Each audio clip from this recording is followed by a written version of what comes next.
Hello friends, in this video I'm going to show you how to change background in Roblox quickly and easily. First of all, open your Roblox app and log into your account if you haven't already. Once you are on the home screen, tap the three dots or the more icon in the bottom right corner of your screen. This will open the menu where you can access all your settings. Next, scroll down and find the settings option, then tap on it.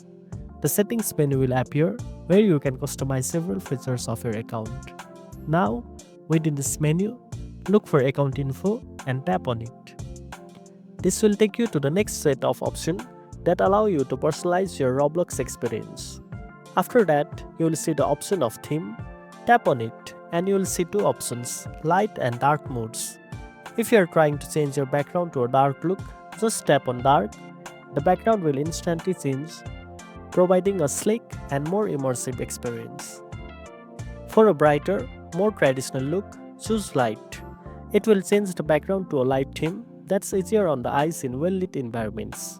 Roblox currently doesn't allow you to upload fully custom images as backgrounds, but switching between light and dark gives you a nice variety of options to personalize your Roblox interface and enjoy the game in different visual styles. And that's it. Now you know how to change background in Roblox. If you found this video helpful, don't forget to like, share and subscribe for more tech tips. And make sure to tap the notification bell so you never miss an update. Thanks for watching and I'll see you in the next one.